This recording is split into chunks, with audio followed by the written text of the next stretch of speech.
പ്രിയപ്പെട്ട കുട്ടികളെ, ഇന്നത്തെ വീഡിയോയിൽ നമ്മൾ ഡിസ്കസ് ചെയ്യാൻ പോകുന്നത് ഇൻവേഴ്സ് ഓഫ് എ മെട്രിക്സ് ആണ്. ഒരു മെട്രിക്സ് തന്നു കഴിഞ്ഞാൽ how we can find inverse of a matrix, മെട്രിക്സിന്റെ ഇൻവേഴ്സ് എങ്ങനെ കണ്ടുപിടിക്കാം എന്നുള്ളതാണ്. ആദ്യമായിട്ട് നമ്മൾ ശ്രദ്ധിക്കേണ്ടത്, ഒരു മെട്രിക്സിന്റെ ഇൻവേഴ്സിനെ ഡിനോട്ട് ചെയ്യുന്നത് a raised to -1. A ഇൻവേഴ്സിന്റെ ഫോർമുല എന്ന് പറയുന്നത്, ഇൻവേഴ്സ് ഓഫ് എ മെട്രിക്സിന്റെ ഫോർമുല എന്ന് പറയുന്നത് adjoint of A divided by determinant of A. നമ്മുടെ മെട്രിക്സ് എ ആണ്, എ എന്ന മെട്രിക്സ് ആണ്. സോ അഡ്ജോയിന്റ് ഓഫ് എ എന്ന മെട്രിക്സിന്റെ അഡ്ജോയിന്റ് കാണുക, അതിനെ ഡിറ്റർമിനന്റ് ഓഫ് എ മെട്രിക്സിന്റെ ഡിറ്റർമിനന്റ് കൊണ്ട് ഡിവൈഡ് ചെയ്യുക.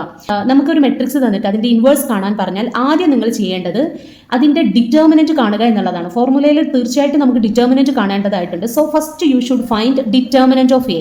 ഡിറ്റർമിനന്റ് ഓഫ് എ 0 കിട്ടുകയാണെങ്കിൽ അതൊരു സിംഗുലാർ മെട്രിക്സ് ആണ്. So in that case A inverse does not exist. A inverse നിലനിൽക്കില്ല എന്നാണ് അതിന്റെ അർത്ഥം. പിന്നെ നമുക്ക് അഡ്ജോയിന്റ് ഓഫ് എ കാണേണ്ടതില്ല. സോ നിങ്ങൾക്കൊരു മെട്രിക്സ് തന്നിട്ട് അതിന്റെ ഇൻവേഴ്സ് കാണാൻ പറഞ്ഞാൽ ആദ്യം നിങ്ങൾ ആ മെട്രിക്സിന്റെ ഡിറ്റർമിനന്റ് കാണുക. ഡിറ്റർമിനന്റ് 0 ആണെങ്കിൽ നിങ്ങൾ എഴുതിയാൽ മതി. In this case determinant of A is equal to 0, that is singular matrix, A inverse does not exist. Then എന്താണ് ഈ അഡ്ജോയിന്റ് ഓഫ് എ എന്ന് പറഞ്ഞു കഴിഞ്ഞാൽ? അഡ്ജോയിന്റ് ഓഫ് എ എന്ന് പറഞ്ഞു കഴിഞ്ഞാൽ അഡ്ജോയിന്റ് ഓഫ് എ മെട്രിക്സ് ആണ്. അഡ്ജോയിന്റ് എന്ന് പറഞ്ഞു കഴിഞ്ഞാൽ cofactor of a matrix of transpose എന്നാണ് അതിൻ്റെ അർത്ഥം. അതായത് നമ്മളൊരു മെട്രിക്സിന്റെ കോഫാക്ടർ കാണുന്നു, കോഫാക്ടർ കണ്ടിട്ട് അതിന്റെ ട്രാൻസ്പോസ് കാണുന്നു. അത്രയും പ്രൊസീജിയേഴ്സ് അഡ്ജോയിന്റിൽ മാത്രമുണ്ട്. അതായത് അഡ്ജോയിന്റ് ഓഫ് മെട്രിക്സ് എന്ന് പറയുമ്പോൾ ആദ്യം നമ്മൾ എന്ത് ചെയ്യുക, മെട്രിക്സിന്റെ കോഫാക്ടർ കാണുക. കോഫാക്ടർ കണ്ടതിന് ശേഷം അതിന്റെ ട്രാൻസ്പോസ് എടുക്കുക. അതാണ് അഡ്ജോയിന്റ് ഓഫ് എ. അതിനെ by syntax we denote Cij transpose. Adjoint of A is equal to Cij transpose. Cij എന്ന് പറഞ്ഞാൽ കോഫാക്ടർ എന്നാണ് അർത്ഥം. കോഫാക്ടർ എന്നാൽ എന്താണ്? സൈൻഡ് മൈനർ ആണ്. നമ്മൾ മൈനർ കണ്ടതിന് ശേഷമുള്ള സൈൻഡ് മൈനർ ആണ് കോഫാക്ടർ എന്ന് പറയുന്നത്. ഡിറ്റർമിനന്റ് ഓഫ് എനെ ഡിനോട്ട് ചെയ്യുന്നത് ഇങ്ങനെയാണ്. ദെൻ നമുക്കൊരു ക്വസ്റ്റ്യൻ ഉണ്ട്, ഫൈൻഡ് എ ഇൻവേഴ്സ്. അതായത് ഇൻവേഴ്സ് ഓഫ് എ മെട്രിക്സ് കണ്ടുപിടിക്കാനായിട്ട് നമുക്കൊരു ക്വസ്റ്റ്യൻ തന്നിട്ടുണ്ട്. 3x3 ഓർഡറിലുള്ള ഒരു മെട്രിക്സ് ആണ് തന്നിട്ടുള്ളത്. 3 റോസും 3 കോളംസും ഉണ്ട് നമുക്ക്. സോ ഫസ്റ്റ് സ്റ്റെപ്പ് എന്താണെന്ന് വെച്ചാൽ, ഞാൻ പറഞ്ഞു നമ്മൾ ആദ്യം ചെയ്യേണ്ടത് ഡിറ്റർമിനന്റ് ഓഫ് എ കാണുക എന്നുള്ളതാണ്. സോ ഞാൻ ഡിറ്റർമിനന്റ് ഓഫ് എ കാണാനായിട്ട് സരസ് റൂൾ ആണ് ഫോളോ ചെയ്യുന്നത്. സരസ് റൂൾ എങ്ങനെയാണ് determinant of A Saras rule വെച്ച് കാണുക എന്നുള്ളത് ഒരു വീഡിയോ ഞാൻ ചെയ്തിട്ടുണ്ട്. അതിന്റെ ലിങ്ക് ഡിസ്ക്രിപ്ഷനിൽ കൊടുക്കാം. സരസ് റൂൾ ആണ് കുറച്ചുകൂടെ നമുക്ക് എക്സാമിന് ഇൻവേഴ്സ് ഒക്കെ കാണാൻ പറയുമ്പോൾ ഒരു ലെങ്തി പ്രൊസീജിയർ ആണ്. We are going with a lengthy procedure. So I think Sarrus rule is most easy one. So നമ്മൾ ജസ്റ്റ് മെൻഷൻ ചെയ്താൽ മതി. ജസ്റ്റ് മെൻഷൻ ചെയ്യുക സരസ് റൂൾ ആണ് നമ്മൾ ഉപയോഗിച്ചത് എന്നുള്ളത് ആൻസർ ഷീറ്റിൽ മെൻഷൻ ചെയ്താൽ മതിയാകും. സരസ് റൂൾ വെച്ച് ഡിറ്റർമിനന്റ് കാണാനായിട്ട് നമ്മൾ ആദ്യം എന്ത് ചെയ്യുക, നമുക്ക് 3 റോസ് ആണല്ലോ ക്വസ്റ്റ്യനിലുള്ളത്. 3 റോസും 3 കോളംസും. 3 6 -1 -2 -2 2 5 1 5. സോ നമ്മൾ എന്ത് ചെയ്യുക, ഫസ്റ്റത്തെ 2 കോളം 3 6 -1 -2 -2 2 എന്ന് പറയുന്ന ഈ 2 കോളം ഒന്നുകൂടെ എടുത്തെഴുതുക.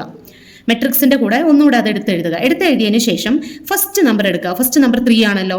ഫസ്റ്റ് റോയിലെ ഫസ്റ്റ് കോളത്തിലെ ഫസ്റ്റ് നമ്പർ 3 ആണ്. 3യുടെ ഡയഗണൽ ആയിട്ട് വരുന്ന നമ്പേഴ്സ് 3 -2 5 ആണല്ലോ. 3 -2 5. 3 × -2 -6. -6 × 5 -30 പ്ലസ് രണ്ടാമത്തെ നമ്പർ എടുക്കുക. -2 അതിന്റെ ഡയഗണൽ ആയിട്ട് വരുന്നത് 1 -1. -2 × 1 -2. -2 × -1 2 +2. ദെൻ പ്ലസ് അടുത്ത നമ്പർ എടുക്കുക. 5 × 6 × 2 60. ദെൻ നമ്മൾ മൈനസ്, അതായത് 3 നമ്പേഴ്സ് ഡീൽ ചെയ്ത് കഴിഞ്ഞാൽ പിന്നെ നമുക്ക് മൈനസ് ആണ് വരുന്നത്. ദെൻ താഴെ നിന്ന് നമ്പർ എടുക്കുക. ഫസ്റ്റ് നമ്മൾ മുകളിൽ നിന്നാണ് എടുത്തതെങ്കിൽ താഴത്തെ നമ്പർ എടുക്കുക. താഴത്തെ ഫസ്റ്റ് നമ്പർ എടുക്കുക. ദെൻ -1 അതിന്റെ ഡയഗണൽ ആയിട്ട് വരുന്ന numbers -1 -2 5. -1 × -2 2. 2 × 5 10. Then next number 2 1 3 diagonal ആയിട്ട് വരുന്നത് 1 × 2 2 2 × 3 6 പ്ലസ് ആണ് ഇൻ ബിറ്റ്വീൻ വരിക. Then third number 5 5 × 6 × -2 is equal to -60. Then നമ്മൾ എന്ത് ചെയ്യുക, -30 + 2 + 60 is equal to 32. 62 പ്ലസ് -30 എന്ന് പറഞ്ഞാൽ എന്താണ്? 62ൽ നിന്ന് 30 കുറയ്ക്കുക. എന്നിട്ട് 62 ആണല്ലോ വലിയ സംഖ്യ, അതിന്റെ സൈന് പ്ലസ് ആണല്ലോ. Plus 32 minus then 10 + 6 16. 16 + -60 ആണ്. അപ്പൊ നമ്മൾ എന്ത് ചെയ്യണം, 16 + -60 എന്ന് പറയുമ്പോൾ -60ൽ നിന്ന് 16 കുറയ്ക്കുക. -60 ആണ് വലിയ സംഖ്യ, അതിന്റെ ചിഹ്നം എന്ന് പറഞ്ഞാൽ മൈനസ് ആണ്. So -44. So 32 - -44 is equal to മൈനസും മൈനസും ആണ്. അടുത്തടുത്ത് മൈനസ് വന്നാൽ എന്താവും? പ്ലസ് ആവും. Then 32 plus 44 is equal to 76. So in this case, determinant of A is equal to 76. So first step for finding A inverse is finding determinant of A. If you are getting determinant of A is equal to 0, it means it is a singular matrix. No need to find adjoint of A. In that case, inverse of matrix does not exist. So in this case, we have a positive number. Determinant of A is equal to 76. It is a positive number. So we can go with inverse of a matrix. So നമ്മുടെ A inverse കാണാനുള്ള formula എന്തായിരുന്നു? A inverse is equal to adjoint of A divided by determinant of A ആണല്ലോ. So far we have find determinant of A, that is 76. Next go with adjoint of A. How we can find adjoint of A? A എന്ന് പറയുന്ന ഒരു മെട്രിക്സിന്റെ adjoint of A നമുക്ക് എങ്ങനെ കാണാൻ പറ്റും എന്ന് വെച്ചാൽ, ഫസ്റ്റ് ഫൈൻഡ് മൈനർ. ആദ്യം നമ്മൾ മൈനർ കാണുക. മൈനർ കണ്ട് സൈൻഡ് മൈനർ ആണ് കോഫാക്ടർ എന്ന് പറയുന്നത്. ദെൻ കോഫാക്ടർ കണ്ടതിന് ശേഷം കോഫാക്ടറിന്റെ ട്രാൻസ്പോസ് എടുത്തു കഴിഞ്ഞാൽ നമുക്ക് എന്ത് കിട്ടും? അഡ്ജോയിന്റ് ഓഫ് എ കിട്ടും. അഡ്ജോയിന്റ് ഓഫ് എ കാണാൻ ആദ്യം നമ്മൾ മൈനർ കാണുക. മൈനറിന്റെ സൈൻഡ് മൈനർ ആണ് കോഫാക്ടർ. കോഫാക്ടറിന്റെ ട്രാൻസ്പോസ് ആണ് അഡ്ജോയിന്റ് ഓഫ് എ എന്ന് പറയുന്നത്. Let's see how we can find the minor. So ആദ്യം ഞാൻ ക്വസ്റ്റ്യനിലെ മെട്രിക്സ് ഒന്നുകൂടി 3x3 ഓർഡറിലുള്ള മെട്രിക്സ് ഒന്നുകൂടെ ഇങ്ങോട്ട് എഴുതിയിട്ടുണ്ട്. ഇനി നോക്കൂ, M11 അതായത് minor of first row first കോളത്തിലുള്ള നമ്പറിന്റെ മൈനർ, അതായത് ഫസ്റ്റ് റോയിലെ ഫസ്റ്റ് കോളത്തിലുള്ള നമ്പർ ഏതാണ്? ഫസ്റ്റ് റോയിലെ ഫസ്റ്റ് കോളത്തിലുള്ള ഫസ്റ്റ് നമ്പർ എന്ന് പറയുന്നത് 3 ആണ്. സോ 3യുടെ മൈനർ എങ്ങനെയാണ് കാണുക? ഇതിൻ്റെ ഒരു ഡീറ്റെയിൽഡ് വീഡിയോ ഞാൻ പോസ്റ്റ് ചെയ്തിട്ടുണ്ട്. അതിൻ്റെ ലിങ്കും ഡിസ്ക്രിപ്ഷനിൽ കൊടുക്കാം. 3യുടെ മൈനർ എന്ന് പറയുന്നത് 3 വരുന്ന റോയും 3 വരുന്ന കോളവും ഒഴിവാക്കുക. ഒഴിവാക്കിയതിന് ശേഷം ബാക്കി വരുന്ന നമ്പേഴ്സ് ഏതൊക്കെയാണ്? -2, 1, 2, 5. അതിനെ നമ്മൾ എന്ത് ചെയ്യുക? ഡിറ്റർമിനൻറ്റ് കാണുക. അതിൻ്റെ ഡിറ്റർമിനൻറ്റ് എന്ന് പറഞ്ഞു കഴിഞ്ഞാൽ -2, 1, 2, 5. അതെടുത്തു കഴിഞ്ഞാൽ ക്രോസ് മൾട്ടിപ്ലിക്കേഷൻ ആണ്. -2 × 5 -10. 1 × 2 2. ഇൻ ബിറ്റ്വീൻ മൈനസ് ആണ് നടുവിൽ വരുന്ന സൈൻ എന്ന് പറയുന്നത്. -2 × 5 -10. 1 × 2 2. -10 - 2 is equal to -12.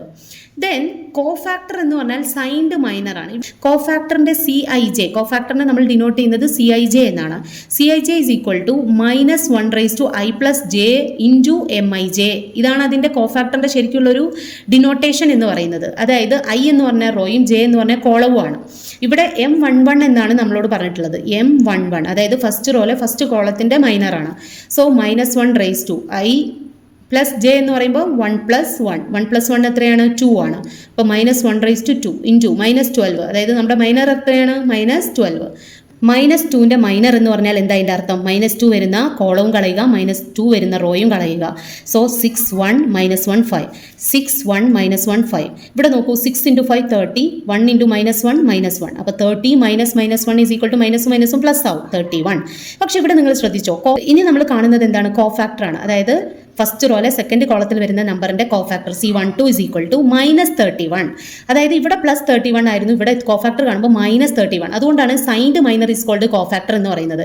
ഇവിടെ എന്തുകൊണ്ടാണ് സെയിം സൈൻ തന്നെ വന്നതെന്ന് നിങ്ങളൊന്ന് ആലോചിച്ച് നോക്കൂ. ഇവിടെ 1 + 1 എന്ന് പറയുമ്പോൾ ഇരട്ട സംഖ്യയാണ്. 1 + 1 2 എന്ന് പറഞ്ഞാൽ അതൊരു ഈവൻ നമ്പറാണ്. ഈവൻ നമ്പർ ആവുന്ന സമയത്ത് മൈനറിന്റെ സൈനിൽ വ്യത്യാസം വരുന്നില്ല. പക്ഷേ M12 എന്ന് പറയുമ്പോൾ 1 + 2 3 ആണ്. 1 + 2 എത്രയാ? 3. 3 എന്ന് പറയുമ്പോൾ ഓഡ് നമ്പറാണ്, ഒറ്റ സംഖ്യയാണ്. അപ്പോൾ ഇവിടെ പ്ലസ് ആണെങ്കിൽ കോഫാക്ടർ മൈനസ് ആയിരിക്കും. അതാണ് ഇവിടെ കാണിച്ചിട്ടുള്ളത്. കാരണം -1 × 1 + 2. ഇവിടെ 1 ഫസ്റ്റ് റോ സെക്കൻഡ് കോളം. 1 + 2 എന്ന് പറയുമ്പോൾ എത്രയാണ് വരിക? 3 ആണ് വരിക. -1 × -1 × -1 ദാറ്റ് ഈസ് ഈക്വൽ ടു -1. -1 × 31 -31. കണ്ടോ സൈൻ മാറിയത്? ഇനി ഇത് എക്സ്പ്ലെയിൻ ചെയ്യേണ്ട ആവശ്യമില്ല എന്ന് തോന്നുന്നു. ഇനി നമുക്ക് എളുപ്പം M13ലേക്ക് പോവാം. അതായത് M13 എന്ന് പറയുമ്പോൾ ഫസ്റ്റ് റോയിലെ തേർഡ് കോളത്തിൽ വരുന്ന ഐറ്റം. അപ്പോൾ നമുക്ക് ഈ റോയും ഈ കോളവും പോവും, ഈ റോയും പോവും. Then remaining numbers 6 - 2 -1 2. അപ്പോൾ നമുക്ക് എന്ത് കിട്ടും? 6 - 2 -1 2. ഇവിടെ നമ്മൾ 1 × 6 × 2 12. -1 × -2 2 ആണ്. So 12 - 2 is equal to 10. Then cofactor is equal to C13. C13 എന്ന് പറയുമ്പോൾ എന്താ? 1 + 3 4 ആണ്. ഒരു ഇരട്ട സംഖ്യയാണ്, ഈവൻ നമ്പറാണ്. സോ നമുക്ക് മൈനർ എന്താണോ അത് തന്നെ ആയിരിക്കും കോഫാക്ടർ വരുന്നത്. ദെൻ നമുക്ക് പോകേണ്ടത് ഫസ്റ്റ് റോ ഓൾറെഡി നമ്മൾ കംപ്ലീറ്റ് ചെയ്തു. 3യുടേത് കണ്ടു, -2യുടേത് കണ്ടു, 5ൻ്റെത് കണ്ടു. ഇനി നമുക്ക് എന്താ കാണാനുള്ളത്? സെക്കൻഡ് റോ ആണ്. സെക്കൻഡ് റോയിലെ ഫസ്റ്റ് നമ്പറാണ്. അപ്പോൾ നമുക്ക് എന്ത് വരും? M21 വരും. M21 എന്ന് പറയുമ്പോൾ നമ്മുടെ സെക്കൻഡ് റോയിലെ ഫസ്റ്റ് ഐറ്റം. അപ്പോൾ ഈ കോളവും പോവും, ഈ റോയും പോവും. ദെൻ നമുക്കുള്ളത് -2 5 2 5. സോ -2 × 5 -10 -2 × 5 10. അപ്പോൾ നമുക്ക് എത്ര കിട്ടും? -10 - പ്ലസ് 10 എന്ന് പറയുമ്പോൾ -20 ആണ്. ഇവിടെ നമുക്ക് 2 + 1 നമുക്കറിയാം 2 + 1 എന്ന് പറഞ്ഞാൽ 3 ആണ്. 3 എന്ന് പറഞ്ഞാൽ ഏതാണ്? ഓഡ് നമ്പറാണ്. അപ്പോൾ കോഫാക്ടർ എന്തായിരിക്കും? തീർച്ചയായിട്ടും ഇവിടെ മൈനസ് ആണെങ്കിൽ ഇവിടെ പ്ലസ് ആയിരിക്കും. C21 = +20. നമ്മൾ M22 അതായത് സെക്കൻഡ് റോയിലെ സെക്കൻഡ് ഐറ്റം M22 എന്ന് പറയുമ്പോൾ -2യുടെ മൈനറാണ് നമ്മൾ കാണുന്നത്. -2യുടെ മൈനർ എന്ന് പറയുമ്പോൾ -2 വരുന്ന റോയും പോവും, -2 വരുന്ന കോളവും പോവും. ദെൻ നമുക്ക് 3 5 -1 5 ആയിരിക്കും ബാക്കി വരുന്നത്. സോ 3 × 5 15 -1 × 5 -5 അപ്പോൾ എത്ര വരും? 20. M22 ആണ്. 2 + 2 എത്രയാണ്? ഇവൻ നമ്പറാണ്. ഇവൻ നമ്പർ കോഫാക്ടർ എന്തായിരിക്കും? സെയിം മൈനറിൻ്റെ അതേ നമ്പർ തന്നെ ആയിരിക്കും കോഫാക്ടർ വരിക. M23 അപ്പോൾ നമുക്ക് 1ന്റെ മൈനറാണ് നമ്മൾ കാണുന്നത്. സെക്കൻഡ് റോയിലെ തേർഡ് ഐറ്റം എന്ന് പറഞ്ഞാൽ 1 ആണ്. അപ്പോൾ 1 വരുന്ന കോളവും പോയി, 1 വരുന്ന റോയും പോയി കഴിഞ്ഞാൽ പിന്നെ എന്താ ഉണ്ടാവുക? 3 -2 -1 2. So 3 -2 -1 2. 3 × 2 6. -1 × -2 +2. 6 - 2 = 4. അപ്പോൾ നമുക്കറിയാം ഇതൊരു M23 എന്ന് പറയുമ്പോൾ 2 + 3 5 ആണ്. നമുക്ക് ആഡ് ചെയ്ത് കഴിഞ്ഞാൽ ഓഡ് നമ്പറാണ് കിട്ടുക. ഓഡ് നമ്പറിന്റെ കേസിൽ നമുക്ക് 4 മൈനർ 4 ആണെങ്കിൽ കോഫാക്ടർ എന്ന് പറഞ്ഞാൽ -4 ആയിരിക്കും. സൈൻ വ്യത്യാസം വരും. ദെൻ നമ്മൾ സെക്കൻഡ് റോ നമ്മൾ കംപ്ലീറ്റ് ചെയ്തു. ഇനി തേർഡ് റോയിലേക്ക് വരുമ്പോൾ ഫസ്റ്റ് നമ്മൾ കാണുന്നത് M31 ആണ്. 31 എന്ന് പറയുമ്പോൾ തേർഡ് റോയിലെ ഫസ്റ്റ് ഐറ്റം ആണ്. അപ്പോൾ -1ന്റെ മൈനർ എന്ന് പറഞ്ഞാൽ മൈനസ് വരുന്ന റോയും പോവും, -1 വരുന്ന കോളവും പോവും, -1 വരുന്ന റോയും പോവും. ദെൻ -2 5 -2 1. ദെൻ -2 5 -2 1ന്റെ ഡിറ്റർമിനന്റ് എന്താ? 1 × -2 -2 -2 × 5 -10. ദെൻ -2 -10 = ഇവിടെ പ്ലസ് ആവും. ദെൻ വലിയ നമ്പറിൽ നിന്ന് ചെറിയ നമ്പർ കുറയ്ക്കുക, വലിയ നമ്പറിന്റെ സൈൻ ഇടുക. ദെൻ 8. മൈനർ എന്തായിരിക്കും? 8 ആയിരിക്കും. കോഫാക്ടർ എന്തായിരിക്കും? കോഫാക്ടർ ഓഫ് C31 എന്ന് പറഞ്ഞു കഴിഞ്ഞാൽ 3 + 1 നമുക്കറിയാം 4 ആണ്. അതൊരു ഇവൻ നമ്പറാണ്. So in that case minor തന്നെയായിരിക്കും കോഫാക്ടർ എന്ന് പറയുന്നത്. സൈനിൽ വ്യത്യാസം ഉണ്ടാവില്ല. ദെൻ നമ്മൾ പോകുന്നത് തേർഡ് റോയിലെ സെക്കൻഡ് നമ്പറാണ് M32. M32 എന്ന് പറയുമ്പോൾ 3 5 6 1 ആയിരിക്കും വരുന്നത്. 1 × 3 3 6 × 5 30. 3 - 30 -27. 3 + 2 എന്ന് പറഞ്ഞു കഴിഞ്ഞാൽ 5 ആണ്. 5 എന്ന് പറഞ്ഞു കഴിഞ്ഞാൽ ഓഡ് നമ്പറാണ്. -27 എന്ന് പറയുമ്പോൾ കോഫാക്ടർ എന്തായിരിക്കും? +27. ദെൻ M33 എന്ന് പറയുമ്പോൾ നമുക്ക് റിമൈനിങ് നമ്പേഴ്സ് ആ നമ്പർ നിലനിൽക്കുന്ന റോയും കോളവും ഒഴിവാക്കി കഴിഞ്ഞാൽ റിമൈനിങ് നമ്പേഴ്സ് 3 - 2 6 -2 ആയിരിക്കും. 3 × -2 -6 6 × -2 -12. ദെൻ ഇതെന്തായി മാറും? 6. എത്ര? M33 ആണ്. 3 + 3 6 ആണ്. നമുക്കറിയാം ഇവൻ നമ്പറാണ്. സോ എന്താണോ നമ്മുടെ മൈനർ അത് തന്നെ ആയിരിക്കും കോഫാക്ടർ. C33 = 6. ഇപ്പൊ നമുക്ക് കോഫാക്ടർ എല്ലാം കിട്ടിക്കഴിഞ്ഞല്ലോ. സോ ഇപ്പോൾ നമുക്ക് കോഫാക്ടർ ഒക്കെ കിട്ടി. C11 -12 ആണ്. C12 എന്ന് പറഞ്ഞാൽ -31 ആണ്. C13 എന്ന് പറഞ്ഞു കഴിഞ്ഞാൽ 10 ആണ്.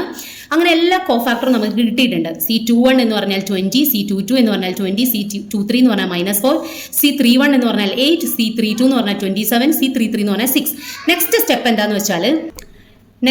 എന്താണെന്ന് വെച്ചാൽ നമുക്ക് കിട്ടിയ കോഫാക്ടറിനെല്ലാം ഇതുപോലെ മെട്രിക്സ് ആക്കി എഴുതുക. -12 -31 10 20 20 -4 8 27 6. അതായത് C11 C12 C13 C21 C22 C23 C31 C32 C33 അതിൻ്റെ പൊസിഷനിൽ നമ്മൾ മെട്രിക്സ് ആക്കി എഴുതിയതിന് ശേഷം ഇതിൻ്റെ ട്രാൻസ്പോസ് ആണ് അഡ്ജോയിന്റ് ഓഫ് എ എന്ന് പറയുന്നത്. അപ്പോൾ അഡ്ജോയിന്റ് ഓഫ് എ = കോഫാക്ടറിൻ്റെ ട്രാൻസ്പോസ് ആണ്. ഇതിനെ നമ്മൾ എങ്ങനെ ട്രാൻസ്പോസ് കാണുക? ഫസ്റ്റ് റോയെ ഫസ്റ്റ് കോളം ആക്കി എഴുതുക. അപ്പോൾ -12 -31 -10 ഫസ്റ്റ് കോളം. ദെൻ സെക്കൻഡ് റോയെ സെക്കൻഡ് കോളം ആക്കി എഴുതുക. തേർഡ് റോയെ തേർഡ് കോളം ആക്കി എഴുതുക. ദെൻ എ ഇൻവേഴ്സ് എന്ന് പറയുമ്പോൾ നമുക്കറിയാം adjoint of A divided by determinant of A ആണ്. അപ്പോൾ അഡ്ജോയിന്റ് ഓഫ് എ നമ്മൾ ഓൾറെഡി കണ്ടു കഴിഞ്ഞു. ഡിറ്റർമിനന്റ് ഓഫ് എ നമുക്ക് 76 ആണ് കിട്ടിയത്. നെക്സ്റ്റ് സ്റ്റെപ്പ് ഈസ് ദാറ്റ് നമ്മൾ ജസ്റ്റ് എന്ത് ചെയ്യുക? അത് 76 കൊണ്ട് എല്ലാ നമ്പേഴ്സിനും ഡിവൈഡ് ചെയ്യുക. അതായത് divided by determinant of A അല്ലേ? Adjoint divided by determinant of A. So -12 divided by 76, then 20 divided by 76, 8 divided by 76, -31 divided by 76, 20 divided by 76. അങ്ങനെ എല്ലാ അഡ്ജോയിന്റ് താഴെയും നമ്മൾ ഡിറ്റർമിനന്റ് എഴുതി ചേർക്കുക. ഇത്രയേ ഉള്ളൂ. ഇനി നമ്മൾ ഇതിനെ എക്സ്പാൻഡ് ചെയ്യാനൊന്നും നിൽക്കണ്ട. ഇത്ര തന്നെ കണ്ടാൽ മതി. എ ഇൻവേഴ്സ് ഇതൊരു ലെങ്തി പ്രൊസീജിയർ ആണ്. സോ വീഡിയോ കുറച്ച് ലെങ്തി ആവാനുള്ള സാധ്യതയുണ്ട്. നിങ്ങൾക്ക് വീഡിയോ ഇഷ്ടപ്പെട്ടെങ്കിൽ, മനസ്സിലായെങ്കിൽ നിങ്ങൾ ചാനൽ സബ്സ്ക്രൈബ് ചെയ്യുക, ഫ്രണ്ട്സിലേക്ക് വീഡിയോ ഷെയർ ചെയ്യുക. Thanks for watching. Best of luck.